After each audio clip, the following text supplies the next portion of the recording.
No, you. I. and we are live. There we go. It's about time, Dave. Jumping in there, buddy. God, how many years has it been? Welcome to 152. The 152 episodes. We're gonna do 152 hours of this show starting right now. This is episode 152. I suspect by hour 50, Dave will be naked. So anyway, hi, how's it going? I'm back in Vancouver. Dave is, well, he's always where he is, and I'm here. I have no friends now.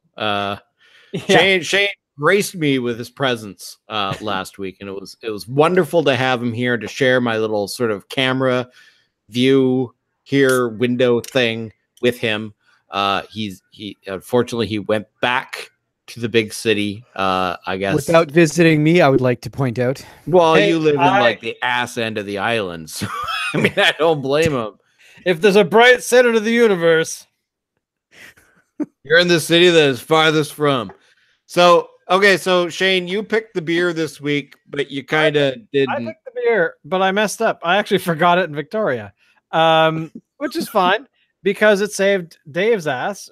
Dave actually saved my ass. Saved Alan's ass because Alan couldn't find both of ours, really, because this is the one I could get. Okay, so this is the beer. This is the beer that Shane chose. Shane, is it all right if I introduce it?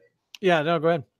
Okay, I don't have it here. From Vancouver Island Brewing, title series, Grapefruit Agave Gose. So Shane picked this up in Victoria last week. And today it's all gone. I couldn't find it anywhere. Dave was able to find it in his neck of the woods. And then I found out tonight that Shane had forgotten his bottle in his parents' fridge, and his parents live about maybe 10 blocks away from me. Yeah, so we started Operation Retrieve Beer from Shane's parents' fridge. It was a clandestine operation. We went through, we had Mon Mothma come on, and said that, we have information. There's a beer available in a fridge somewhere. Many Bothans died to bring us this information. And then she introduced Admiral Akbar and goes, we can see here the beer in Shane's parents' fridge. So anyway, so Shane sent me over there saying, oh yeah, my parents will be home. I go over there and I knock. I can see that in my mind. That whole scene. So I knock on the door, expecting Shane's parents to answer, and some guy answers, like, "Oh, hi, I'm Alan." He's like, "Yeah." I'm friends with Shane. I'm here to parents home. No, they're in Calgary. So I said, well, Shane left something for me in the fridge. Oh, well, come on right in. There was in the vegetable crisper in Shane's parents' fridge. And I got it and I brought it home and I'm going to drink it now. Ill-gotten beer. Dave, you were also able to get the beer. I was. Shane, you were not able to get the beer. I could not find it anywhere. So he is just drinking what the hell ever he's However, I did find from Fernie Brewing Co. the Real Peel Grapefruit IPA. So at least it has grapefruit in it. Right. Okay, well, that's something. So let's crack open the title series Grapefruit Agave Gose from Vancouver Island Brewery and give it a swig. Now, there's a reason why we may have had difficulty finding it. It looks like it was released in April, and I imagine that Shane went and bought the last bottle.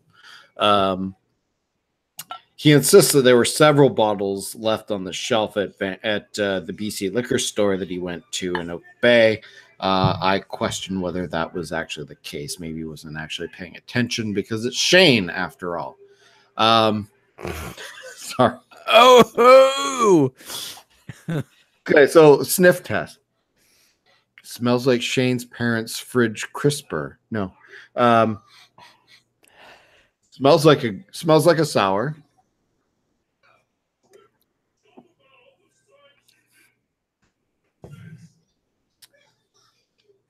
Weird flavor. Reminds me a little bit Like- of 2 weeks ago.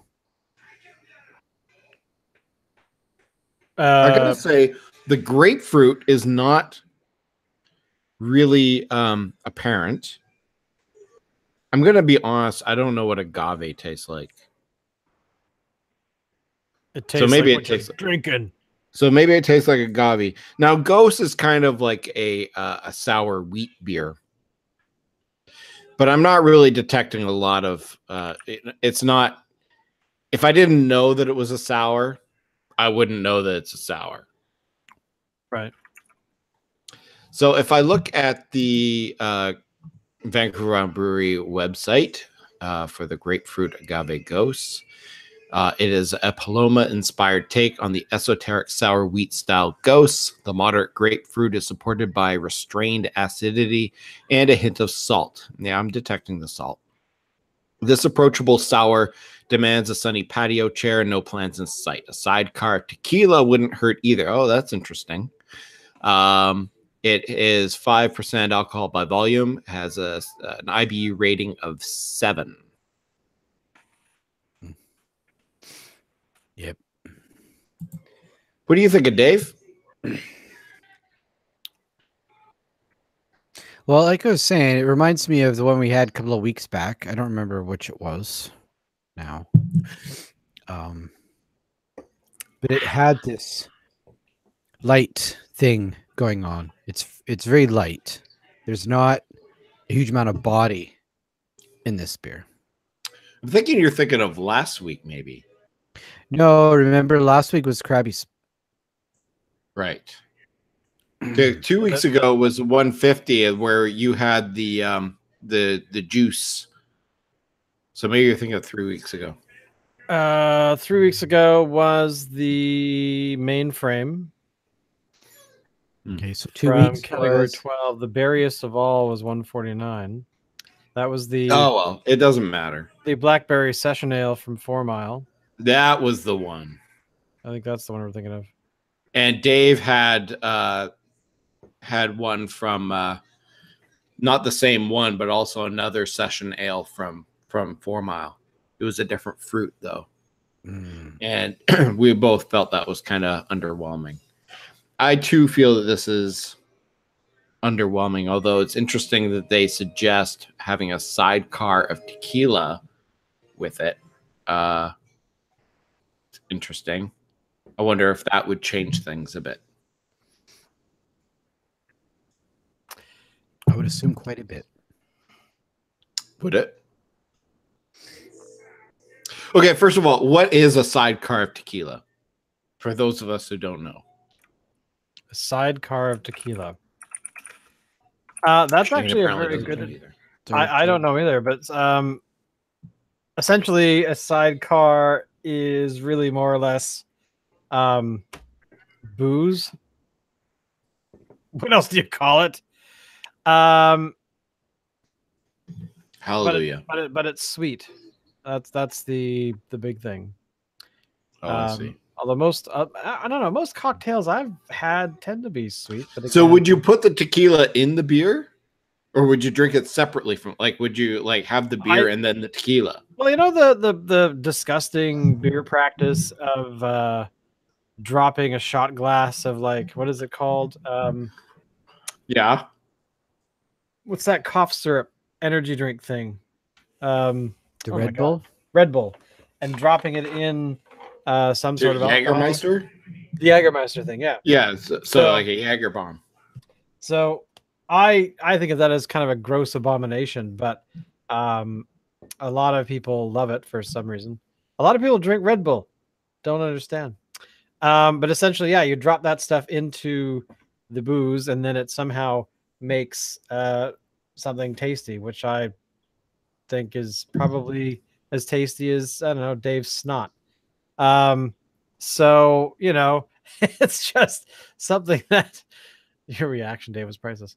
But essentially, that's kind of the extent of my knowledge. I've had a few. Okay, I mean, I've had a Jäger bomb before, I didn't know that it was. I didn't know that it was a Jaeger bomb at the time. So I was at a party and a guy said, "Here, try this." And I was like, "Okay." It was really tasty. I really enjoyed it. But then when I went home and went to bed, I woke up at about 3 a.m. and my heart was going. I couldn't sleep. I thought I was gonna die, is what I thought. And I was kind of wondering whether or not I should go to the hospital. And eventually it wore off. But I swore I would never, ever, ever do that again. I have to say that I've never had a Red Bull. I don't trust them. No. Is that a fair thing to say? I think so. It's not, it's like what, 700 pounds of caffeine mixed with another 500 pounds of sugar and all kinds of other horrible things. I guess it works for people, but I've had people that treat it almost like a status symbol, and you're like, why? Why are you doing that to yourself like that? It's not healthy. And I have had people actually where I've been actually walking on a beach, walking the dog with the other people walking their dog, and we were hanging out and chatting. And they opened up their jacket at one point and we're like, hey. And they had like 5 Red Bulls in sort of like inside pocket thing. And I was like, why is that important? But it was interesting because they did it. And I'm like, I don't understand. I don't quite get it. But it was like a thing that they thought was really important. And I thought they were being ridiculous and probably would die a lot sooner than I would. So, but there you go. Maybe you get used to it after a while. I mean, like, I only had a Red Bull once, and I didn't even have the whole thing. Like, I had maybe like a third of it, and I felt like I was gonna die.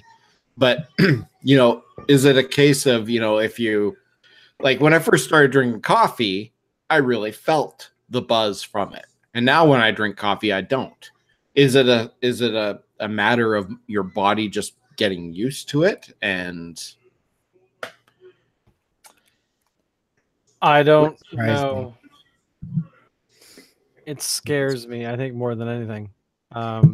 Lots of drugs get that, don't they? That habituation happening. Yeah. It's true. Same deal with beer. I mean, when I first had my first beer, I got completely wasted on my first one, which was I believe it was a Tuborg, by the way.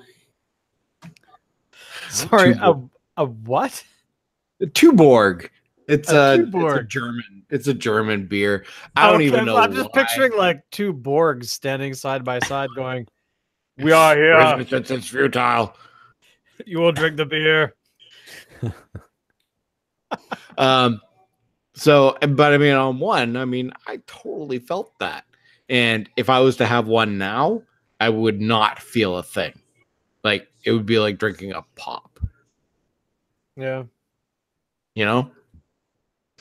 That kind of thing. So, Shane, we kind of got off topic a little bit. Tell us about your beer that you're drinking. The beer I'm drinking this evening is from Fernie Brewing. Nope, that's not the logo. Hang on. Fernie Brewing Co. They're in, well, if you know BC at all. They're in Fernie? Hey, go, good guess. This is called the Real Peel Grapefruit IPA. It is an IPA that really needs to be cold, because I have to say I'm drinking mine not as cold as it should be. And the grapefruit sourness is really, the citrusy stuff is really making it unpleasant. Is it sour?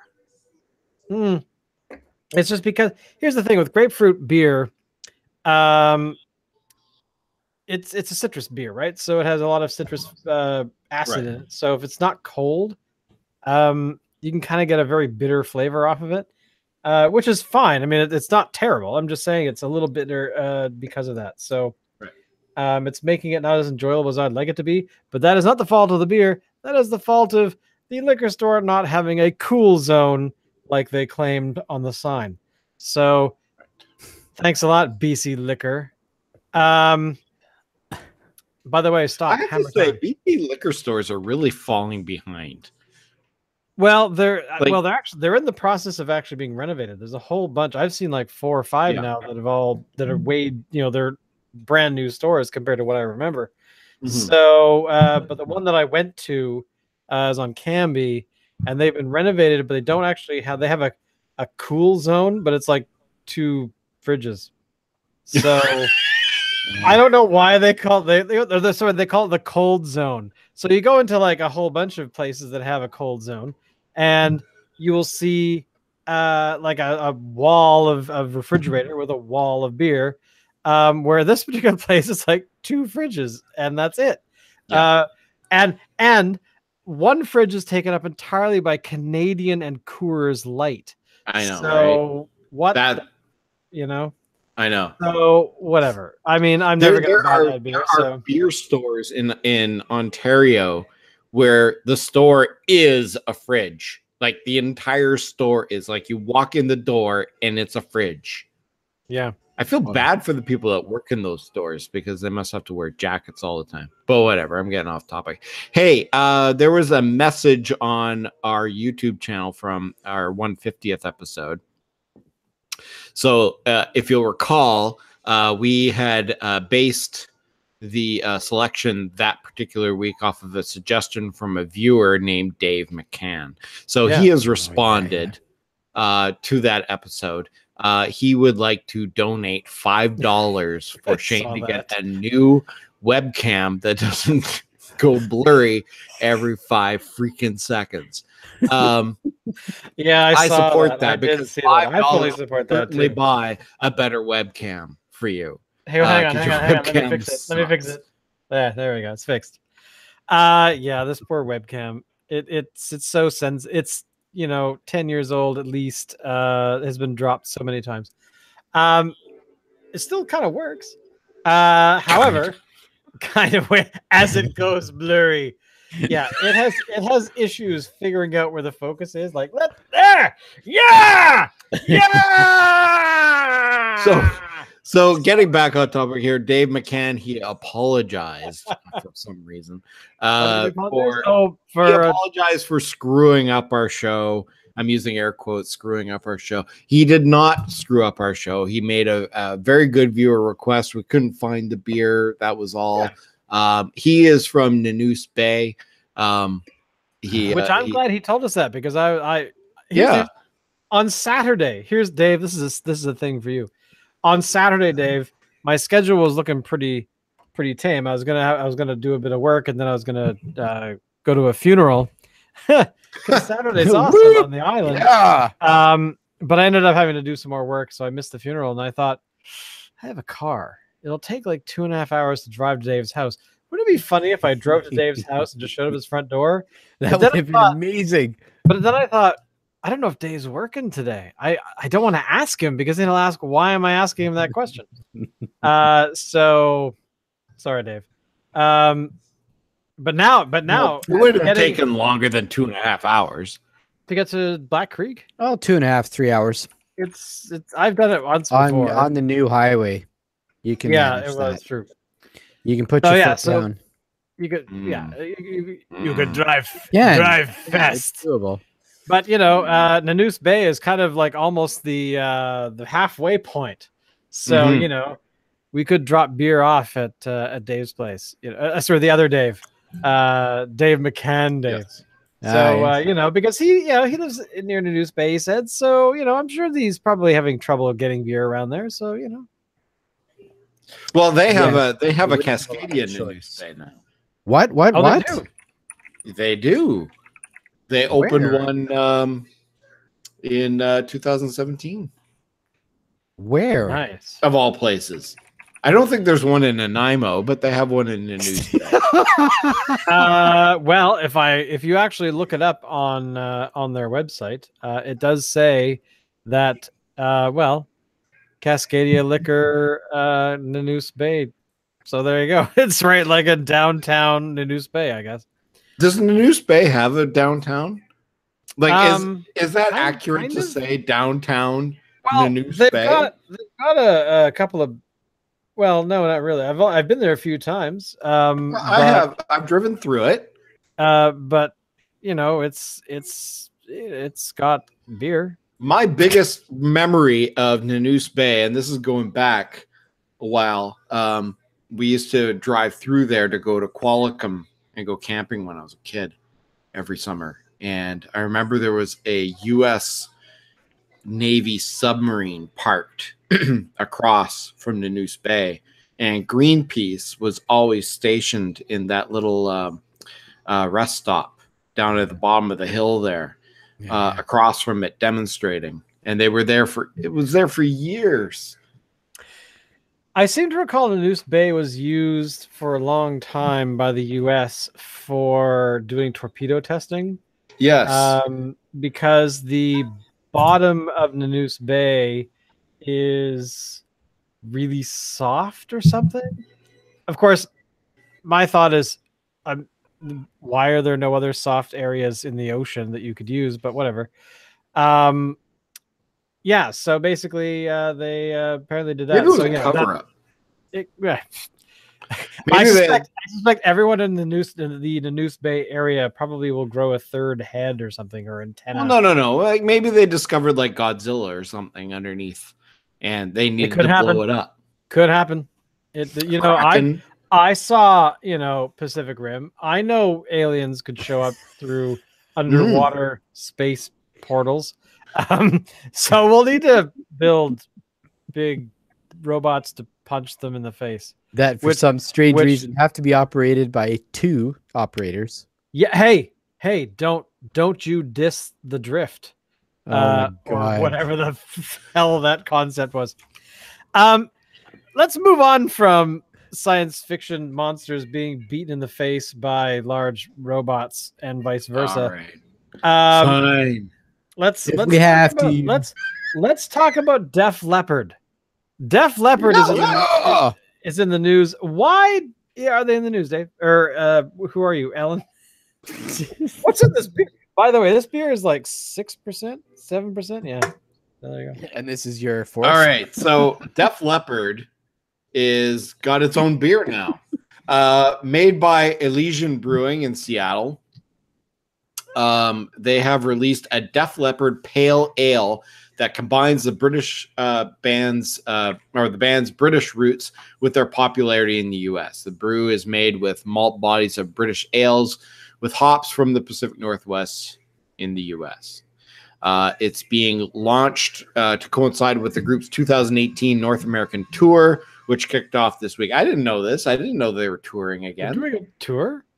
They are. Are they coming here? I got to say, that's kind of awesome. I wouldn't mind. Of all the bands that I have not seen on stage. How many arms does the drummer have now? He's actually, he has 7 arms now. It's amazing what they can do with nanotechnology now. Every time I think of that guy, I always feel so sorry for him. I don't know why. Because he's one-armed drummer. But of all the things he did, he didn't just say, I only got 1 arm. I can't be a drummer anymore. He's like, screw that. Give me the biggest drum kit on the floor, bitches, and I will tell you what a drummer can do. So, he overcame. Now, here's the thing. How did he lose his arm? I remember the rumor was growing up that he was on a motorcycle and he hit a street sign and tore his arm off. No, this is the rumor that I heard. And this is just rumors. This is what went around the schoolyard when we were kids. But he was on the tour bus and had his arm out the window of the tour bus, and they went past a street sign, and his arm got torn off. Okay, so I just Googled it really quickly. I searched for Def Leppard drummer arm. The story behind Rick Allen's triumphant comeback. This is only from 2016. This is actually, 20 odd years after he'd lost his arm. Def Leppard drummer Rick Allen made his first live appearance since losing his arm in August of 1986. He hid for 25 years.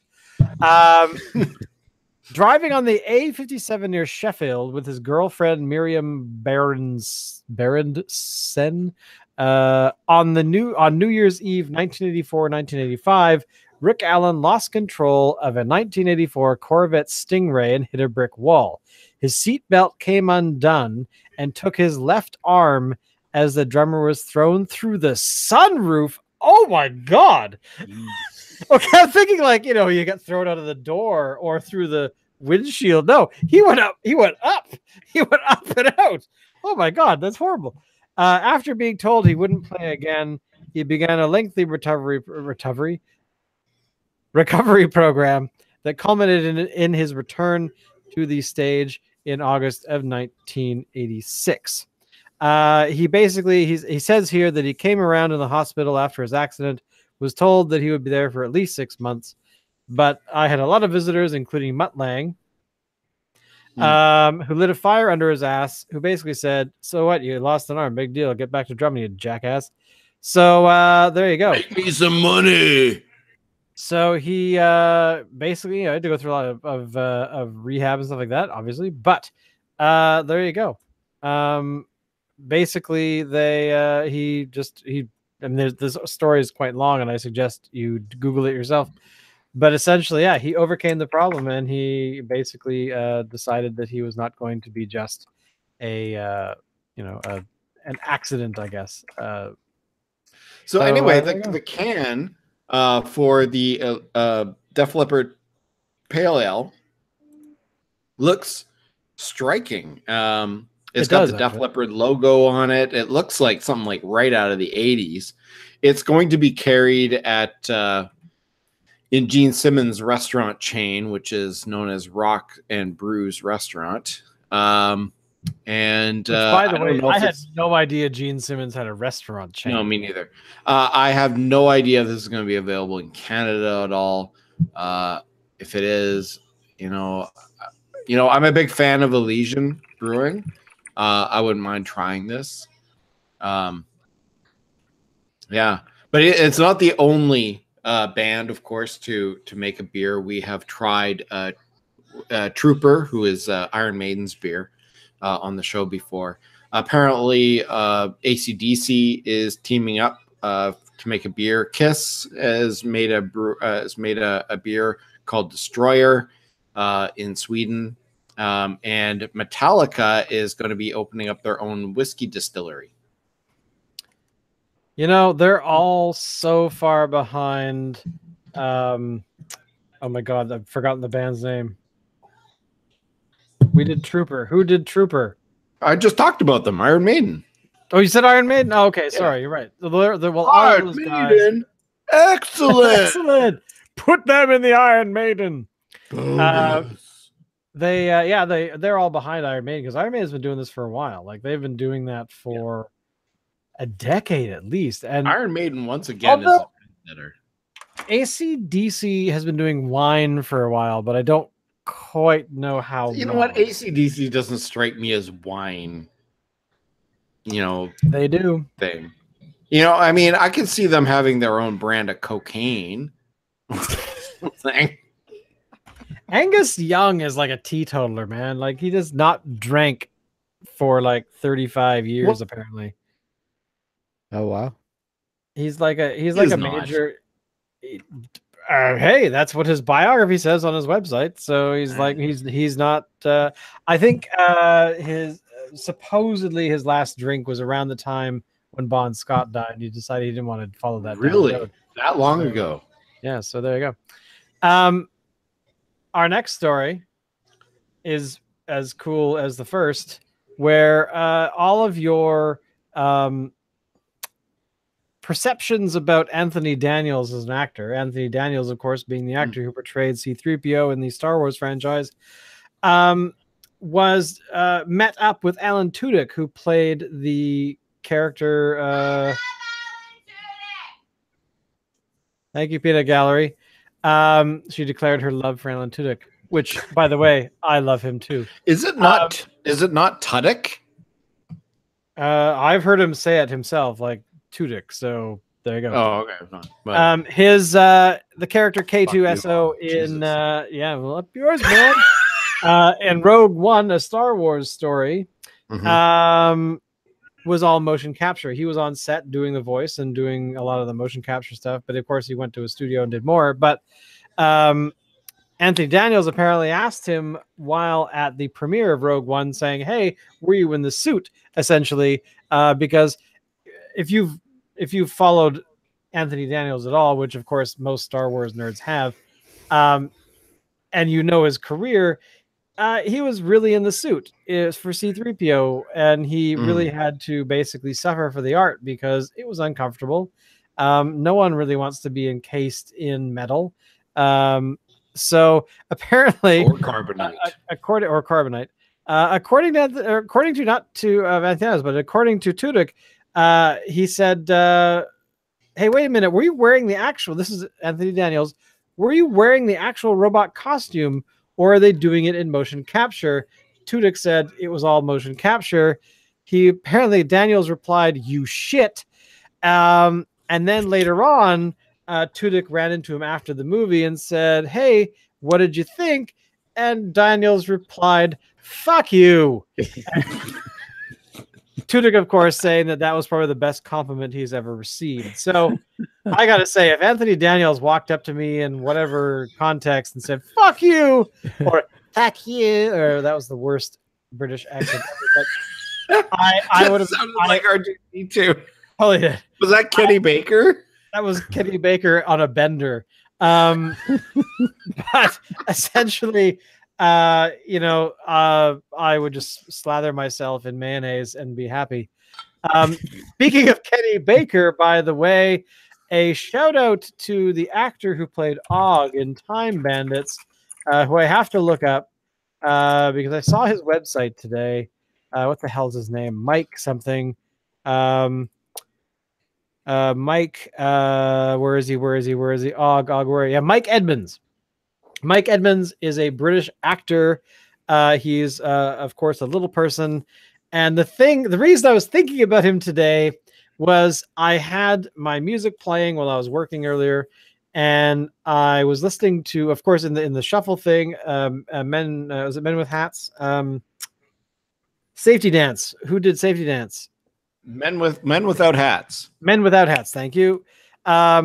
It came on. I started singing away, and of course, if any video is on YouTube with that song, you can hit a button and you get to watch the video. And I did, and I recognized the actor. If you've ever seen the Safety Dance video, yes, of course, it's fucking weird. It's basically the lead singer running through fields in England for no particular reason with a random blonde woman who apparently, as I learned today, is apparently like a reporter for some music magazine in England, or at least at the time was. So she was just there, and they're like, "Here, dance with him." Okay. But he was followed for the entire video. He was followed around by this guy who's like wearing a not a Joker costume, a jester costume. And I was watching the video going, I know that guy. Where do I know that guy from? So I Googled Safety Dance little person video, and it is this actor named, God damn it, fucking damn, $5. $5. $5. But yeah, this actor's named Mike Edmonds, sorry. And he was Og in Time Bandits. Now, if you've ever watched Time Bandits, Og, of course, is one of the characters. He's like the dumb Time Bandit. So he doesn't really talk a whole lot, and he eats weird things, I seem to remember. But it was memorable, and I remember it to this day. So, but there you go.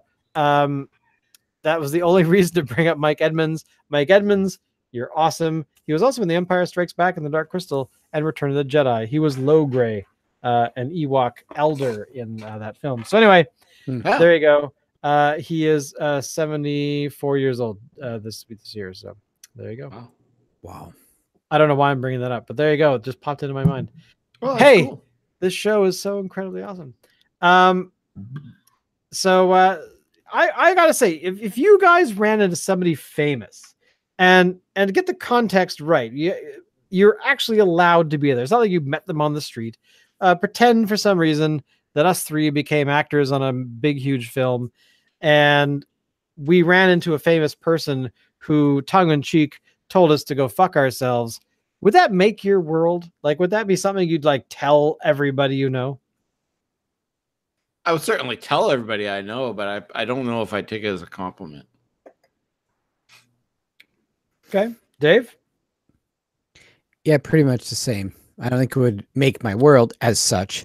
But you know what? I think our age has a little something to do with this. Because I imagine if you were talking to my, I don't know, 16-year-old self, then I might make a bigger deal out of it. And I might be like, oh my God, I would have to go home and change my pants. Okay, let's frame it before Alan answers. Let's frame this. The person who tells you to go fuck yourself is somebody you have a lot of respect for, and you do know that when they tell you that, they're not like, get out of my way, pipsqueak. No, this is something it's in a loving way. Yeah, you've done something cool. They respect you. They tell you it in jest. Right. But who would it be for you, Dave? Who, before Alan gets to answer? Holy cow, who would it be? And let's keep it in the acting world. Keep it in that world where everybody, you know, it's there could be famous people. You know, I guess for me it would have to be Mark Hamill. Yeah, I know everybody likes to hate him, but people like to hate Mark Hamill. Why? I don't think so. Who are these people? Well, I don't think people hate Mark Hamill. Well, people are at least. I think people hate Luke Skywalker, but people don't hate Mark Hamill. Okay, that's fair. That's fair. But anyways, yes, that would be it. Because let's face it, he's fucking cool. Mark Hamill? Yeah. Are you kidding? Mark Hamill's got to be one of the coolest actors out there right now. Absolutely. He was a big, huge star back in the 70s. He did something cool by, instead of being on film, he thought, you know what, I'm going to try this whole voice thing. He's done that for 20 odd years or so. Actually more than that now. And has returned to the franchise that made him a household name in a lot of ways. Because Corvette Summer certainly did not.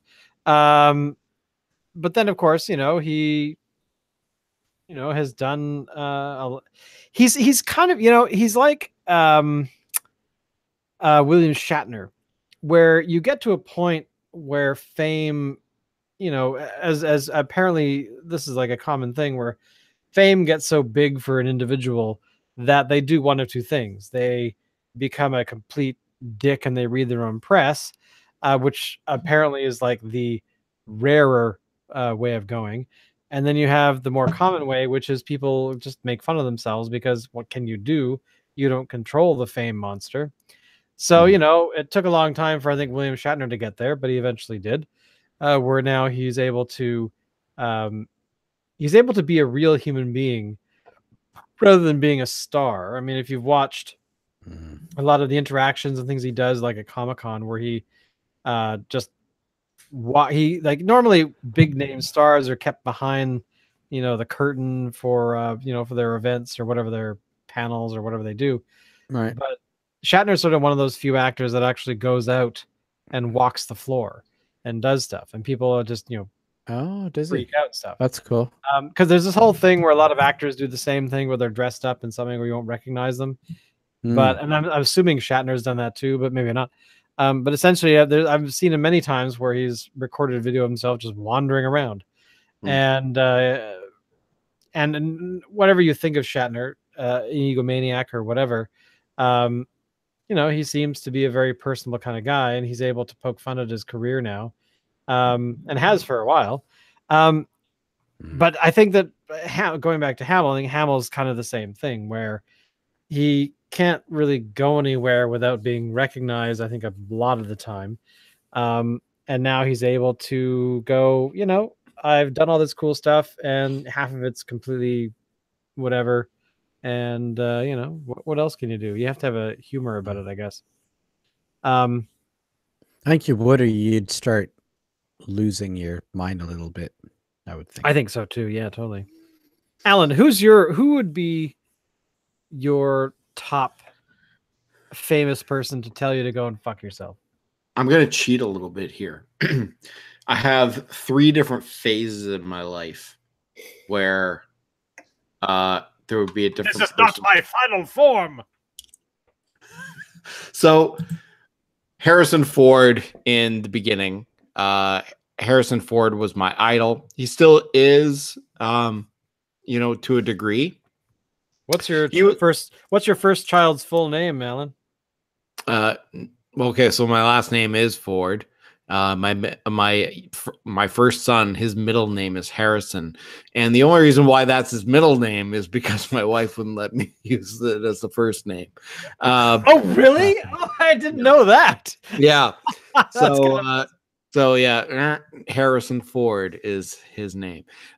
Anyway, he was the one that his work inspired me into getting into acting, and eventually I ended up actually getting into acting and doing it professionally. And I did a lot of stuff in comedy. And when the comedy stuff started happening, then my idol changed to being Robin Williams.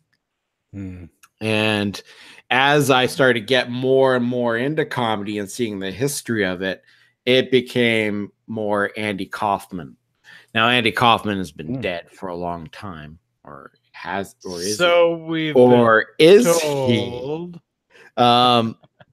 No, Andy Kaufman continues to be my idol now. If he told me something like that, if he went up to me and was like, "Fuck you," I would take that as a supreme compliment from him. But that's a guy that would say to me that, you know, I got to him. You know, I made an impact on him instead of the other way around. So Andy Kaufman for me. Although if Harrison Ford or Robin Williams did the same thing, and I know Robin Williams is also deceased, then, you know, same kind of deal. But Andy Kaufman, yeah.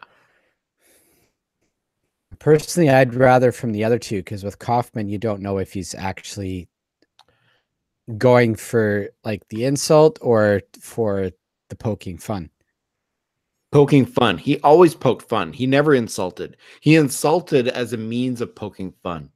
He was so misunderstood during his time. He wasn't a performer. You were the performer. The audience was the performer. You were the joke. And he was laughing at you. Do you understand what I'm saying? He was so ahead of his time, where he was going out there and you think he's performing for you, but he's not. You're there to entertain him. I mean, isn't that brilliant? There's ways of taking that aren't, you know, entirely positive. I mean, the whole thing with the wrestling women. I mean, are you talking about Glow? No.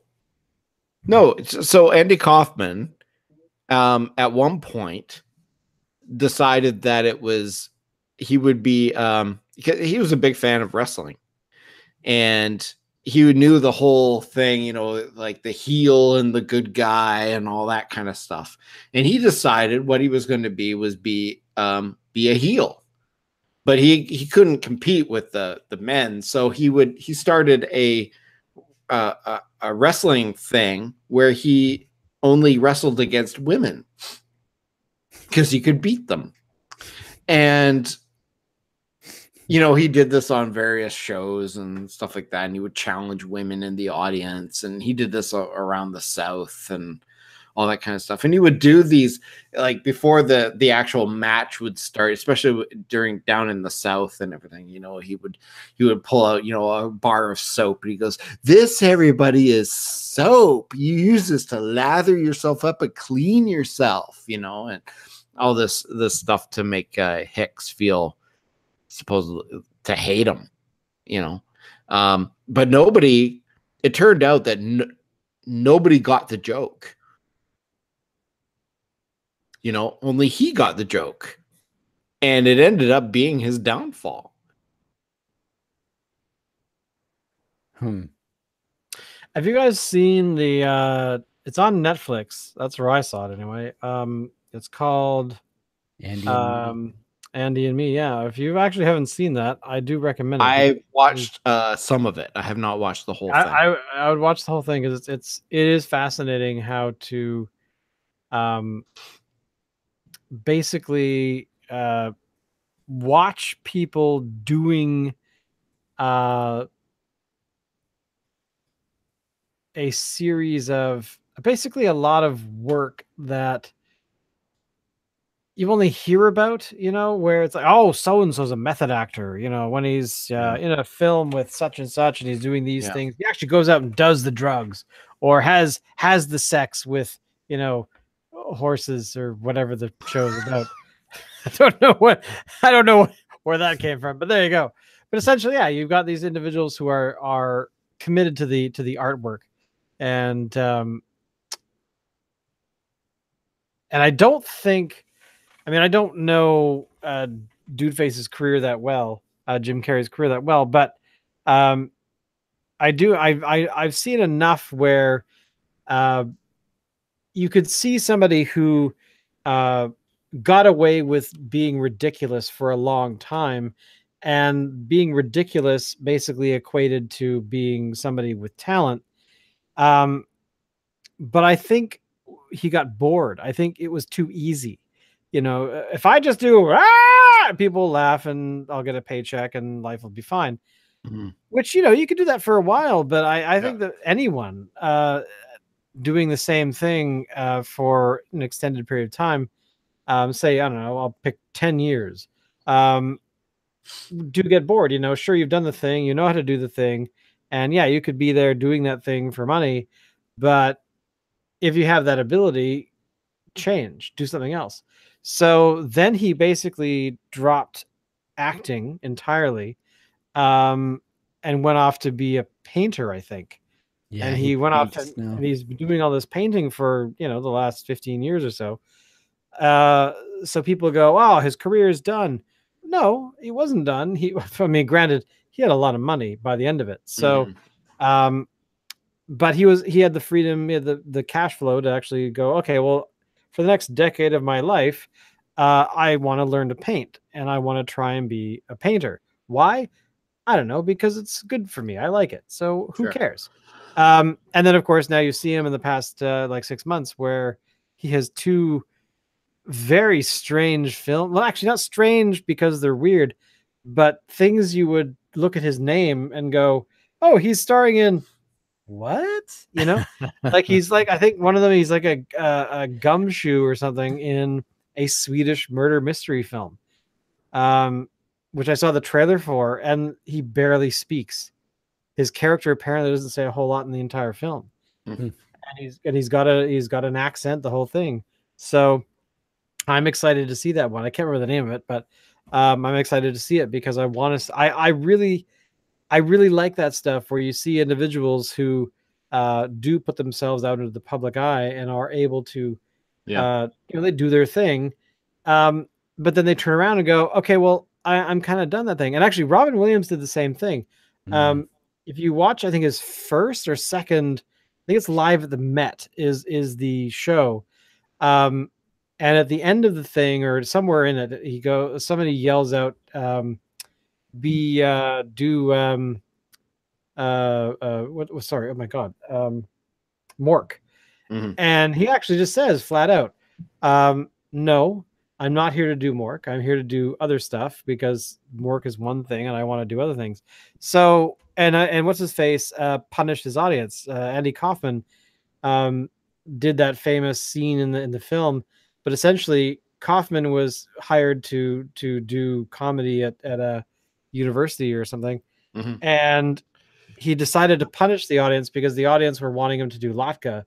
And I think it's in the film as well, but essentially I think I forgot what book it is, but he read The Great Gatsby. it was The Great Gatsby. So he read The Great Gatsby from beginning to end. A, because he thought it would be kind of funny, but two, he was trying to make a point of, I'm not your monkey. I'm an actual actor that does stuff, and it's my job. But I'm not going to dance the way you want me to dance. I want you to experience me doing other things. So if you don't like that, then I'm going to read a classic piece of literature for the next like 4 hours or 6 hours or however long it took him.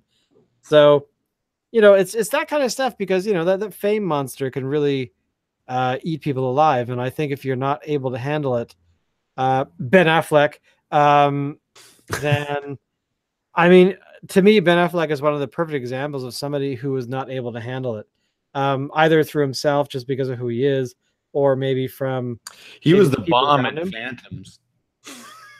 But I mean, I feel for the guy, because the guy had a very public breakup with what's her face, Jennifer Garner. No, what was not his ex-wife, but the one before that, Linda Carter. Linda Carter. Yeah, I don't know. As in Wonder Woman. No. Oh my God. They were calling her no. She's a singer. Barbara Bush. That I would pay money to see. But essentially, yeah, no, he to me wasn't able to not necessarily handle it, but it was so big. I don't think anyone would have been able to handle that amount of number of people in press looking at you. So then he basically went away for a while and became Batman. So I'm Batman. Who are you? But anyway, I've talked enough. So yeah. Basically, I think for me, the actor that would wow me if they told me to go fuck myself would be Allison Janney. I would do anything to have her just say "fuck you, man," even if she was. What has she done? You don't know who Allison Janney is? Well, Google her name, man. She was in The West Wing. She's been everything. She was the latest thing. She was the mother in I, Tonya, or Tanya, whatever the movie is. Right. So anyway, but her big claim to fame, of course, has been a bunch of things. But The West Wing, where she was like the communications director of the presidency in that show, and she's tall. She's tall, incredibly talented, tall. I don't know. There's something 5'7". There's something about her that does it for me. I don't know. I can't explain what it is. It's just that every time I see her, I go, yeah. Yeah. So if she told me to go fuck myself, that would be who I would help would do it, and if they were in that fame category. So anyway, there you go. I've given you my selection. I got chills. That beer is really getting in there. You have chills? Are you seeing dead people? Yeah, there's this chick who's like under my desk who's puking everywhere. I don't know. I don't get it. What do you want from me?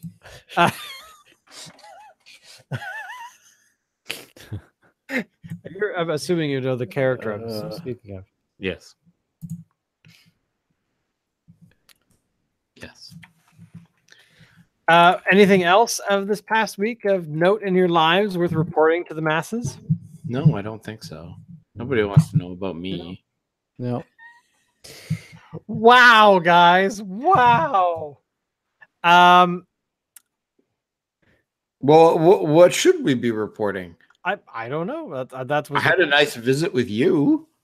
Hey, there we go. We had a nice visit. You didn't bother to show up to the Friday night party, but whatever. Dave would have shown up. Excuse me. No, he wouldn't. Yeah, Dave, did I tell you this, Dave? Yeah, so Alan's like, we should have a party on Friday. And I'm like, great. So I arranged it all, and then no one shows up from that side of the family. Oh. Gotta say, man, very disappointed. Oh. Sorry. Not my fault. Not my fault. We were there till like 11. I don't know what your problem was. You were there till 11? Yeah, we were like Elizabeth was there. Like the whole gang was there, man. Oh man. Well, I didn't. Okay, so I was coaching baseball, and it was our last game. It ended up being our last game of the season. Oh, that's too bad. And I got home, I think about 9, and and Aaron had said that you guys had already been there for like an hour and a half at that point. So I was thinking, oh, I probably missed it. We got there at 8. Yeah.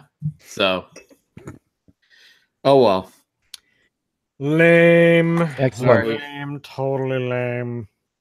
But it was fun. I got to hang out with a lot of people that night.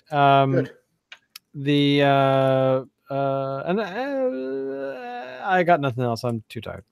So on that note, since these two other guys have no other fascinating stories to tell, unless we give Dave a chance. Nope. Dave doesn't need any chances. So sad. Nothing exciting. But thank you for watching. Thank you for coming by. We've had a couple watchers today. But I wanted to give a shout out to Dave McCann, who said that basically Dave's awesome and Dave should pick the beer next week. And of course, pick a beer we can all find. Also, another shout out to oh my God, the Crafty Girls. This past week, they did a video on what was it again? Oh geez, beer making. Something to do with slime. It had to do with actually no, it did not have to do with slime. Slime beer. The Crafty Girls did a video on hello girls, how are you all? Face paints. So basically the 3 colors of the face paint challenge. I don't know what that is, but there you go. Shout out to the Crafty Girls. Thank you for being so young and an audience that I would kill a homeless person to have. So basically that's so cruel, but whatever. And also a shout out. I wanted to shout out to Dickie's Beer Reviews, because Dickie's Beer Reviews has watched us for a while. And we didn't acknowledge it because we're jerks, apparently. But yeah, he made a mention about doing stuff, and he's actually been doing he's been jumping into the live streaming of beer reviews lately. And I did watch his a little bit of his one that he streamed an hour and a half ago. And he's compelling. He knows his stuff about beer. So Cool. But there you go. So Dave McCann and Dickie's Beer Reviews. Sorry, I don't know what your real name is, Dickie. But it doesn't matter because you got a cool site name. So Nice. final words, boys. Final words. Bye. See you next week. Alan, take us out.